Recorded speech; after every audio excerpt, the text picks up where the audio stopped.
Doctor Sandeep Kumar Keswani जी, आप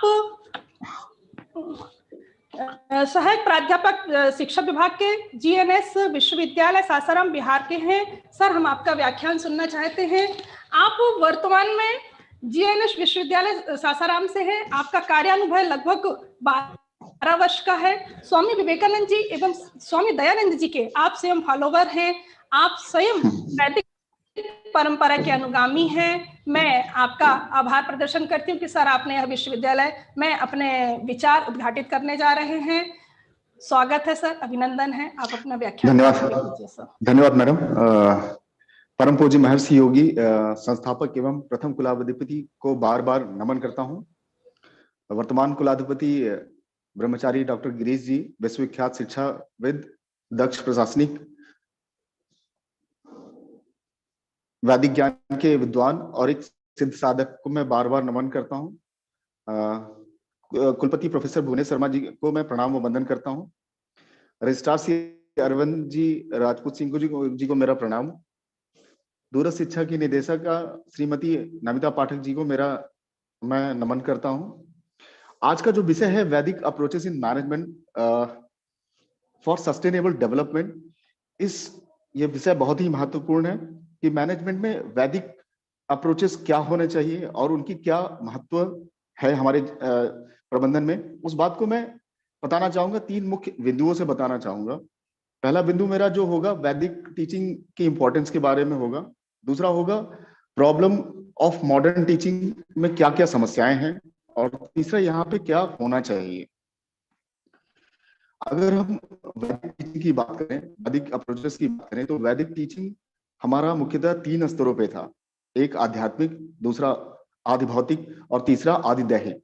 यानी अगर हम वैदिक टीचिंग की तरफ ले जाएं और उस तरफ जाके देखें तो हम ये पाते हैं कि अगर व्यक्ति का संपूर्ण विकास करना हो तो उसका आध्यात्मिक विकास भी जरूरी होता है, उसका दैहिक विकास भी जरूरी होता है और साथ ही साथ भौतिक विकास भी जरूरी होता है। स्वामी विवेकानंद के शब्दों में एक बात मैं यहाँ कहना चाहूंगा। स्वामी विवेकानंद ने इस बात को कहा था, अगर कोई व्यक्ति शारीरिक रूप से कमजोर है और उसे हम गीता अध्ययन करने की बात कहें तो शायद वह समझ भी ना सकेगा। तो अगर हम बात करें वैदिक टीचिंग की, तो वैदिक टीचिंग में इस बात को भी महत्व दिया जाता था कि व्यक्ति शारीरिक रूप से भी स्वस्थ हो। जैसा कि अभी कुलपति महोदय जी ने कहा था कि समाज में अगर किसी तरीके से इम्बैलेंस है तो वो विष के रूप में जो अलग अलग तत्व शरीर के होते हैं वो व्यक्ति को कमजोर बनाते हैं। ठीक है, उसी तरह मैं भी ये बताना चाहूंगा कि वैदिक टीचिंग जो पहले थी हमारी, वो व्यक्ति के संपूर्ण विकास को ध्यान में रख के होती थी और व्यक्ति के आध्यात्मिक विकास भी करना होता था।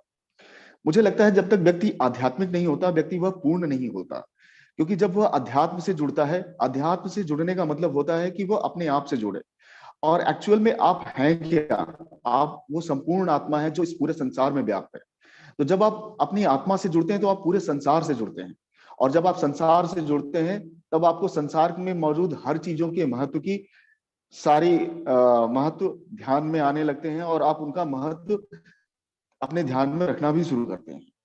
चाहे वनों के रक्षण की बात करें या प्रकृति संसाधनों के दोहन की बात करें, जब आप अपने आप की तरफ मुड़ते हैं तब आप प्रकृति में मौजूद हर चीज का बेहतरीन इस्तेमाल करना सीख जाते हैं।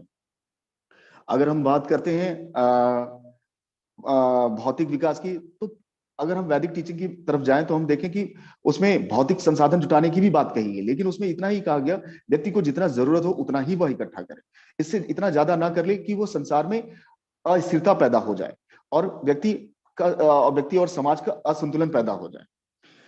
ये तो थी वैदिक टीचिंग के महत्व की बातें जो उस समय हुआ करती थी। अगर हम आज की बात करें, आज की टीचिंग में मैनेजमेंट सबसे इंपॉर्टेंट है। जैसा कि कुलपति महोदय जी ने कहा था, जीवन प्रबंधन के साथ साथ अगर हम किसी उद्योग का प्रबंधन करें या किसी तरह का प्रबंधन करें, प्रबंधन में सबसे ज्यादा जो सबसे महत्वपूर्ण बात होती है कि प्रबंधन को हम किस तरीके से करते हैं। आज की हमारी जो टीचिंग है व्यक्ति को पूरी तरह से भौतिकवादी कर दिया है। व्यक्ति को इस तरह से कर दिया है कि वह सिर्फ अपने सोर्स ऑफ अर्निंग को बढ़ाने के लिए अपने तरह तरह के उपाय ही सोचता है। नौकरी पा लेने को ही परम लक्ष्य मानता है, धन कमा लेने को ही अपनी सबसे ज्यादा श्रेष्ठता गिनता है, जो व्यक्ति को एक्चुअल में वह आगे नहीं ले जाती बल्कि व्यक्ति का पतन कर देती है। अगर हम सबसे इंपॉर्टेंट बात करें जो व्यक्ति में जरूरी होना चाहिए मैनेजमेंट के लिए वो होता है पेशेंस, धैर्य की बात करें। लेकिन हमारी किसी भी पुस्तक में, किसी भी मैनेजमेंट की बुक में या किसी भी बेहतरीन केस स्टडी की बुक भी अगर लें तो उसमें पेशेंस को कैसे डेवलप किया जाए ये नहीं सिखाया जाता। दूसरी अगर हम बात करें, हम बात तो बहुत बड़ी बड़ी करते हैं कि हम मैनेजमेंट जो हमारे छात्र होंगे उनके अंदर आत्मविश्वास हो बड़ी से बड़ी चुनौतियां सामना करने के लिए, लेकिन जब वास्तव रूप में जब कोई बड़ी चुनौती आती है तो शायद वही मैनेजमेंट के स्टूडेंट उस चुनौती का उस हिम्मत से सामना नहीं कर पाते जैसा सामना करना चाहिए, क्योंकि उनके अंदर आत्मविश्वास की कमी होती है। वो आत्मविश्वास हमारी किसी भी पुस्तकों में नहीं पढ़ाया जाता। वास्तव में आत्मविश्वास किसी पुस्तक से नहीं बल्कि अपने आप से ही आता है। जब व्यक्ति अपने तरह तरह के विचारों से निकलकर अपनी तरफ मुड़ता है तब वह कहीं ज्यादा आत्मविश्वास होता है। मैं एक बात यहाँ पे कहना चाहूंगा, एक बार महर्षि महेश योगी जी ने अमेरिका में 1000 शिक्षकों पे भावातीत ध्यान कराया। उस 1000 शिक्षकों को 1 महीने तक भावातीत ध्यान कराया, जो कि मैंने यूट्यूब के माध्यम से ये ज्ञान प्राप्त किया। और उसका ये प्रभाव रहा कि उस जगह पर लगभग 1 महीने तक जो वहां पर भ्रष्टाचार थे, जो वहां पे क्राइम था, वो लगभग हाफ हो गया। तो अमेरिका में जो आज भी उसको महर्षि महेश योगी प्रभाव के नाम से जाना जाता है, तो ये पाया गया कि जब व्यक्ति भावातीत ध्यान करता है या अपनी आत्मा की तरफ मुड़ता है, आध्यात्मिक रूप से अपने आप को उन्नत करता है, तब वह कहीं ज्यादा उन्नत हो जाता है। ठीक है, तब उसके अंदर कहीं ज्यादा आत्मविश्वास बढ़ जाता है। ये किताबों से उससे आत्मविश्वास नहीं आता। तीसरी बात मैं करूंगा, भय की बात करूंगा। आज की पुस्तकों और आज के मैनेजमेंट ने व्यक्ति को आत्मविश्वास तो नहीं लेकिन डरपोक जरूर बना दिया है। उसके अंदर डर आ गया है, डर नौकरी पाने का, डर व्यवसाय खड़ा करने का, डर कुछ बनने का, डर डर तो इस तरह की इस भय ने क्या किया, इस भय ने तरह तरह की समाज में बहुत तरह तरह की बुराइयां पैदा कर दी। इस व्यक्ति इस डर से बचने के लिए तरह तरह के अनैतिक कर्म करने लगा अपने आप को बचाने के लिए। और मुझे लगता है कि अगर हम वैदिक टीचिंग की तरफ बढ़े तो ये भय भी मुक्त हो सकता है, भय से भी मुक्त हो सकता है।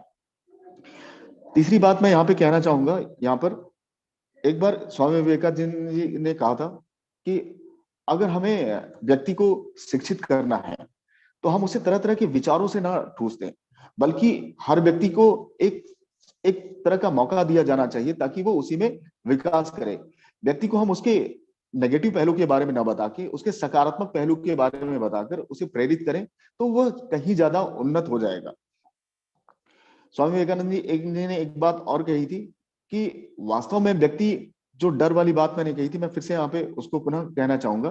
स्वामी विवेकानंद जी ने कहा था कि एक उदाहरण के रूप में मैं प्रस्तुत करना चाहूंगा कि एक बार एक शेर का बच्चा जंगल में अपनी मां से बिछड़ जाता है और वह जाकर हिरणों के झुंड में आ जाता है। एक जो हिरण रहती है, माता हिरणी, वो उसका पालन पोषण करती है और कुछ दिनों के बाद वह शेर भी हिरण की तरह रहने लगता है। एक दिन एक शेर जो है शिकार के लिए, हिरणों के शिकार के लिए बैठा होता है और वो देखता है कि हिरणों के साथ एक शेर जो है रह रहा है। उसे बड़ा आश्चर्य होता है। वह उस शेर को पकड़ के ले आता है और जंगल में लेके जाता है और कहता है, तुम शेर हो, तुम ऐसा कैसे कर सकते हो, तुम हिरणों के बीच में कैसे रह सकते हो। तो भी वह शेर नहीं मानता। तब वो शेर क्या करता है, उसको नदी के पास लेके जाता है और उसको अपना चेहरा देखने के लिए कहता है, नदी में कि पानी में अपना चेहरा देखने के लिए कहता है। वो शेर जैसे ही अपना चेहरा देखता है और तेजी से चिंगारता है। वास्तव में हर व्यक्ति भय से मुक्त होकर वही परम स्वरूप है, परम आत्मा है और वो भय से मुक्त एक सिंह की तरह है। जब उसको इसका ज्ञान कराया जाता है तो वह सिंह बन जाता है। समाज में व्याप्त तरह तरह की बुराइयों ने व्यक्ति को क्या किया है, एक सिंह के बजाय उसे एक हिरण के रूप में विकसित होने के लिए मजबूर कर दिया है। और उसका यह मुख्य कारण यही कि क्योंकि हम वैदिक टीचिंग से दूर होते चले गए। हमने अपने आप को इस मटेरियल वर्ल्ड से इतना अधिक जोड़ लिया है कि अपने आप को हम तरह तरह से कमजोर करने लगते हैं। तीसरा मैं यहाँ पे कहना चाहूंगा कि क्या होना चाहिए। सबसे पहले मैं ये कहना चाहूंगा कि अगर होने की बात की जाए तो सबसे पहले हर व्यक्ति को मैं कहूंगा आध्यात्मिक जरूर होना चाहिए। अध्यात्म ही वो पहली सीढ़ी है जिससे व्यक्ति के भाव, व्यक्ति का चिंतन उस स्तर पे पहुंचता है जहां पे उसका सच में सर्वांगीण विकास हो सकता है। वास्तव में महर्षि महेश योगी जी ने भावातीत ध्यान के प्रणेता कहे जाते हैं और उन्होंने जो ये भावातीत ध्यान शुरू किया। मुझे लगता है ये सबसे अच्छा ध्यान का तरीका है जो हर व्यक्ति को सीखना चाहिए। और सस्टेनेबल डेवलपमेंट की अगर हम बात करते हैं तो वो हमारी वैदिक टीचिंग से ही आती है। कहने को मेरे पास और भी बहुत है, लेकिन मैं अपनी वाणी को बस विराम देना चाहूंगा। मैं इतने पर ही इतने सजेशन देना चाहता था।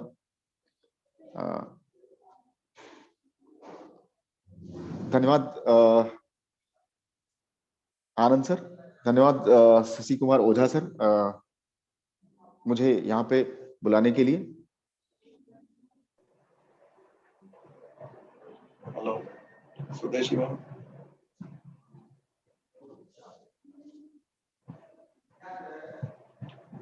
हेलो। हाँ सर, जी सर। सर यहाँ थोड़ा सा टेक्निकल प्रॉब्लम हो जाती है। जय सर, मैं निवेदन चाहूंगी कि कुलपति सर ने बहुत ही अच्छा वक्तव्य दिया है, संदीप कुमार केशवरानी सर ने। और सर आपने जो कम शब्दों में जो महर्षि जी को आपने अपने जीवन में अवधारित किया है, आपने उसकी व्याख्यान दी है। मतलब मुझे विश्वास नहीं होता है कि युवा शिक्षक भी, प्राध्यापक भी इस ओर आज जागरूक हैं कि हमें कैसे कार्य करना चाहिए। और महर्षि जी के सिद्धांतों को जब उन्होंने अपने जीवन में धारण किया है तभी वो दूसरी ओर ले जा पा रहे हैं। और वो निश्चित ही अपने अध्ययन अध्यापन में इस कार्य को सुचारू रूप से कर रहे हैं। मैं प्रोफेसर भुवनेश शर्मा सर से भी थोड़ा सा चाहूंगी कि वह भी इस विषय पर, और जो संदीप सर ने व्याख्यान दिया है उस पर वो और दृष्टिपात करें। वैसे सर मैंने एक बात